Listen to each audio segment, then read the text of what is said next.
یہ جو ماسٹرکٹ ٹریٹی جو آج جس کی دھجیاں اڑ رہی ہیں، اور میرا خیال ہے اگر فرینچ ریفرینڈم میں نو ووٹ آ جاتا ہے تو پھر اس کا مطلب ہے کہ یہ بھی گیا ہے. تو یہ اور CIS کا جو ایک ایکسپیریمنٹیشن ہو رہی ہے، اس لیے کہ یہ سیکولر سوسائٹیز میں کوئی ویلیو بلیف سسٹم موجود نہیں ہے. تو اگر ہم اپنے ویلیو بلیف سسٹم کو چھوڑ دیں گے، اور اکنامکس تو ہمارے ہیں ہی بہت بدحال کنڈیشن میں ہم، تو پھر اللہ ہی حافظ ہے ہمارا. لہذا ہمیں یہ دیکھ رہے ہیں کہ ہمارا ویلیو سسٹم کیا ہے، کیا ہم نے کمٹمنٹ کی تھی ان لوگوں سے. اس کی فگرز ہی کسی کو پتہ نہیں ہے. یہاں پہ سیمینار میں آپ کو بتاتا چلوں کہ 2,37,440 اسٹینڈرڈ پاکستانی ہیں، جو کہ ڈیوائیڈڈ ہیں 40,000 اور 220 فیملیز کے اندر، 228 فیملی ٹو بی پریسائز. اور یہ کوئی اتنا بڑا مسئلہ نہیں ہے ہمارے لیے، اور ہو بھی مسئلہ تو کیا ہے، چیلنج ہے. ٹھیک ہے، قوموں کے سامنے چیلنج آ رہا ہے، ایک جنگ ہے، چیلنج ہو جاتا ہے اس کے اندر، اس کے لیے بھاگ جاتے ہیں. پھر ہم آج کشمیر کے اوپر بھی ہم یہ کہہ رہے ہیں شہرگ ہے، لڑنے کے لیے تیار نہیں. اس کے لیے فوج کس لیے بنائی تھی، کھڑی کس لیے کی تھی. تو ہر ایک بات کے اوپر آپ کمپرومائز کرتے چلے جائیں گے. ہر ایک بات کے اوپر آپ اسٹریٹجی ایک اور چیز ہے، آپ اڈاپٹ کریں، لیکن آپ کی فلسفی کیا ہے، آپ کی پالیسی کیا ہے، اس کو دیکھیں آپ. اب یہاں پہ اس کو ایشو کو 2 حصوں میں ڈیوائڈ کیا جا سکتا ہے. ایک ایشو تو یہ ہے کہ یہ کیا پاکستانی ہیں. ہم نے اس کے اوپر فیصلہ کر دیا کہ ہاں پاکستانی ہیں. اس وقت یہ فیصلہ کیا 1973 میں، غالباً مجھے یاد نہیں اب تاریخ، لیکن اس وقت یہ فیصلہ کر دیا پاکستانی ہیں. پاکستانی ہیں تو پھر ہمارے بھائی ہیں، ہمیں ان کے لیے فیل کرنا ہے. ہم نے بنگلہ دیش کیسے لوز کر دیا؟ کیونکہ ہم نے پاکستانیوں کے لیے، مجھے یاد ہے ٹائیڈل بور جب آیا تھا 1970 میں، اور بھی بہت معاملات تھے. 1965 کی جنگ ہم بنگلہ دیش کی یہاں لڑنا چاہتے تھے، کہتے تھے ایسٹ پاکستان کا دفاع ویسٹ پاکستان میں ہوگا، جس کی وجہ سے ایلینیشن آئی. اور ہم نے یہ پروسیس آف ریجیکشن جو شروع کیا، یہ بھی نکال دو، یہ بھی حصہ نہیں ہمارے معاشرے کا، یہ بھی ہمارا حصہ نہیں ہے، فلاں بھی حصہ نہیں ہے. غلط بات. ہماری تو اسلام کی کریڈ اور ہماری فلسفی اسیمیلیٹو ہے، ریجیکشنسٹ نہیں ہے. اور ہم اسیمیلیٹ کرنے کی بجائے ریجیکٹ کرتے چلے جا رہے ہیں. تو یہ تو ایک بنیادی غلطی جو ہماری سوچ میں ہے، انٹلیکٹ کی غلطی ہے. لیکن انٹلیکٹ اور موریلٹی سے اگر انٹلیکٹ الگ کر دیا جائے، سیپریٹ کر دیا جائے، تو میرا خیال ہے انٹلیکٹ بھی زیرو ہو جاتا ہے. اور اسی وجہ سے پاکستانی قوم، میرا خیال ہے باوجود اس کے کہ ایک مٹیریل ڈائمینشن میں ہم نے پروگریس کی ہے، اس میں کوئی شک نہیں ہے. آج ہماری پر کیپٹا انکم پورے ساؤتھ ایشیا کے اندر سب سے زیادہ ہے، $450. کوئی بڑا تیر نہیں مارا ہم نے، لیکن ساؤتھ ایشیا کے حوالے سے دیکھیں تو یہ کافی بڑی بات ہے. $450 جو کہ دوسروں کی بہت کم ہے اس کی نسبت. تو یہی وہ چیز تھی جس کے لیے دراصل اکنامک ڈیولپمنٹ کے لیے پاکستان نہیں بنا تھا. قائد اعظم کو کہا تھا کہ your Pakistan is going to be economically unviable. He said yes I know that, but we will burn in our own stew but be able to call our soul our own. یہ ان کے الفاظ تھے. اور اس کے باوجود یہ ایک آئرنی ہے کہ اکنامک ڈیولپمنٹ تو زیادہ ہوئی نسبتاً، لیکن مورل، انٹلیکچوئل، اسپرچل ایٹروفی جو اس ڈائمینشن میں ہماری ہوئی اور جو اس میں شرنک کیا ہم نے، وہ اس وجہ سے کہ ہم اپنی جو منزل ہے اور اپنی موریلٹی ہے اس کو کھو بیٹھے، خودداری کھو بیٹھے ہیں، عزت نفس کھو بیٹھے ہیں. امریکہ کے سامنے جھکے ہوئے ہیں. کبھی روس کے سامنے روس آتا تھا، سرخ سویرے کی بات کر رہے تھے، اس کے ویلکم کرنے کے لیے تیار بیٹھے ہوئے تھے. اور وہ لوگ جو ویلکم کرنے کے لیے تیار تھے، آج وہ تو مقام حاصل کیے ہوئے بہت بڑا. میں نہیں کہتا کہ ٹھیک ہے اگر کافر مسلمان ہوتا ہے کوئی بات نہیں ہے، ہم قبول کریں گے کیونکہ ہماری کریڈ اسلامک ہے، یہ اسیمیلیٹو ہے. لیکن ان کی یادگاریں بنائی جا رہی ہیں ایسے آدمیوں کی جن کو اپنا یہ ملک کی شہریت کو انہوں نے خود ریناؤنس کیا کہ میں اس ملک میں بری نہیں ہونا چاہتا. یہ کوئی کہتا ہے کہ یہ اس ملک بنانا گناہ تھا، کوئی کہتا ہے اس ملک کو ابھی ٹوٹ جانا چاہیے. سب لوگوں کے لیے ٹھیک ہے. پاکستان کا دامن خدا کے فضل سے بہت وسیع ہے. کوئی بھی لوٹ آنا چاہتا ہے تو لوٹ آئے، یہ اس کا گھر ہے، اس میں بیٹھے آ کے بات کرے ہمارے ساتھ. اگر وہ اپنے آپ کو تبدیل کر پاکستانی ہونے کے حوالے سے بات کرتا ہے کرے، اس کا حق ہے. لیکن یہ نہیں کہ جن کو ہم نے قبول کر لیا آج سے 20 سال قبل وہ پاکستانی ہیں اور آج ہم ان کو کہتے ہیں. یہ تو ایشو ہی نہیں ہونی چاہیے میرا خیال میں. Period finish. ایشو یہ ہونی چاہیے کہ جو فیئرز ہیں، میرے جو بھائی میرے سے پہلے ہو کے گئے ہیں، ان کے جینوئن فیئرز ہیں کہ یہ سارے وہاں چلے جاتے ہیں. یہ ایشو ہے واقعی. اس کو کیسے حل کیا جائے؟ کیا اس کی وجہ سے اپنی منزل چھوڑ دینی چاہیے؟ کیونکہ اس کو ہم ملٹری کے اندر ہم کہتے ہیں کہ اسٹریٹجی ڈٹرمنز دی ڈائریکشن. اس کے راستے میں دریا آتے ہیں, رکاوٹیں آتی ہیں, نالیاں آتی ہیں, دشمن آتا ہے, اس کی بندوقیں, اس کے توپ, اس کے ٹینک سب حائل ہوتے ہیں. تو اسٹریٹجی جو ہے وہ ٹیکٹکس میں نہیں جاتی. ٹیکٹکس جو ہے وہ اسٹریٹجی کے تابع ہوتے ہیں. اسٹریٹجی آپ نے ڈٹرمن کر لی, ڈائریکشن آپ نے لے آؤٹ کر لی, اور قوم کی جو لیڈرشپ کا کام ہے ڈائریکشن دیتی. اس کے بعد اس کو حل کرنا, یہ میتھڈالوجی میں آتا ہے کہ ہم اس کو کیا کریں گے, کس طریقے سے حل کریں گے, تاکہ وہ جو شکوک, شبہات, مس گیونگ, فیئر جو ایکسپریس کیے جا رہے ہیں ان کو کیسے حل کیا جائے. اور یہ کوئی ایسا مسئلہ نہیں ہے کہ ہم اگر سر جوڑ کے نہ بیٹھیں اور اس کو حل کرنے میں کامیاب نہ ہوں. ترکی کی مثال دیکھ لیں.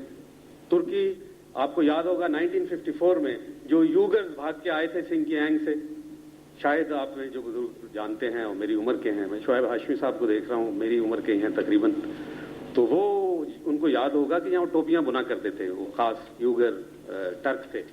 ترکی سارا ان کو لے گئے کہ ہمارے پاس آ کے آباد ہو جاؤ. اس کے بعد ابھی بھی جب افغانستان سے مائیگریشن شروع ہوئی تو جو کرغز ٹرک ہیں اس کا رحمان کل ان کا لیڈر ہے, is known as the old man of the Pamirs. وہ کوئی 4,500 5,000 آئے تھے, گلگت میں بیٹھے تھے, تو ان کو ترکی نے اپنے ہاں آباد کر لیا لے جا کے.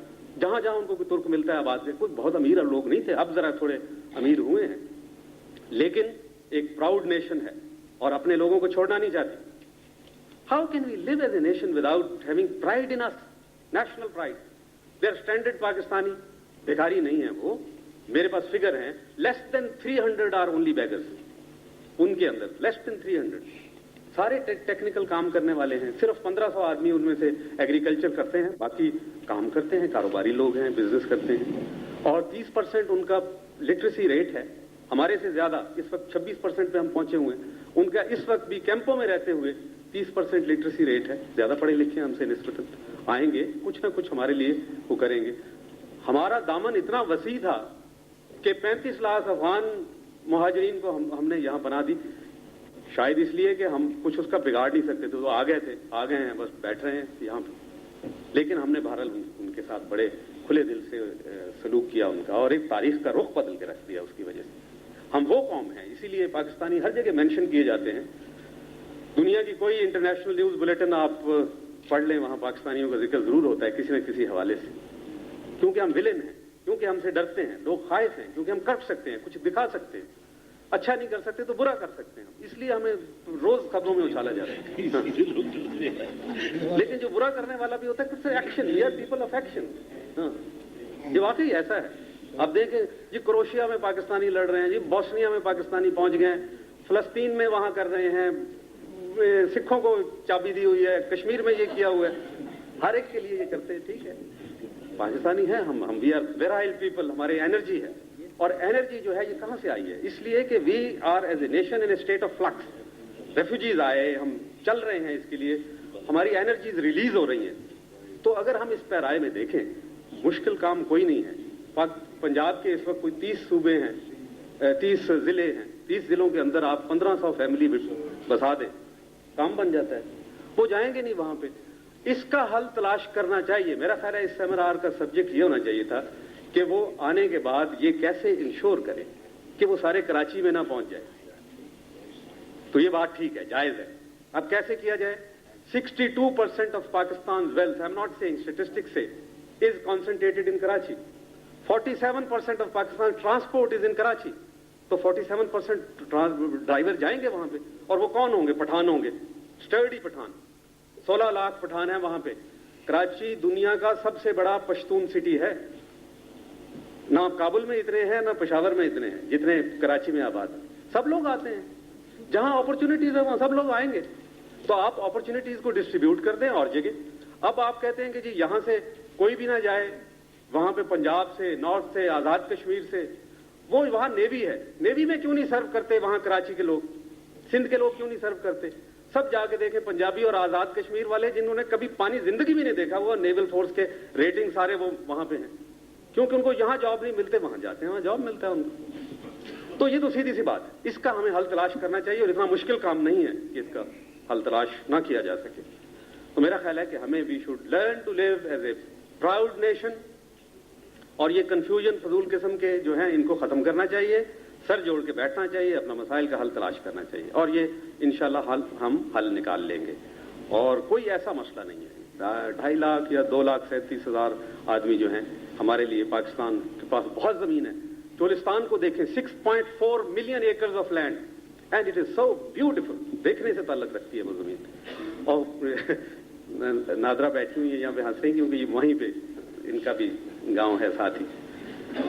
تو وہاں پہ اگر آپ آباد کرنا چاہیں اس کو, اللہ کے فضل سے سب کچھ مل جائے گا ہمیں. جو لوگوں کی پاور ہوتی ہے, اچھے لوگوں کی, جو ڈیولپمنٹ میں نے کہا نا کہ مٹیریل ڈیولپمنٹ ہم کر رہے ہیں, اکنامک آرگومنٹ دیتے ہیں. اکنامک آرگومنٹ کوئی چیز نہیں. جو ڈائمینشنز آف لائف ہیں ایک نیشن کی, اس میں اسپرچل آتی ہے, انٹلیکچوئل آتی ہے, مورل آتی ہے, اور پھر مٹیریل آتی ہے. اور ٹائم کو ہم استعمال کرتے ہیں ایز اے ریسورس. یہ سب ہمارے ریسورسز ہیں.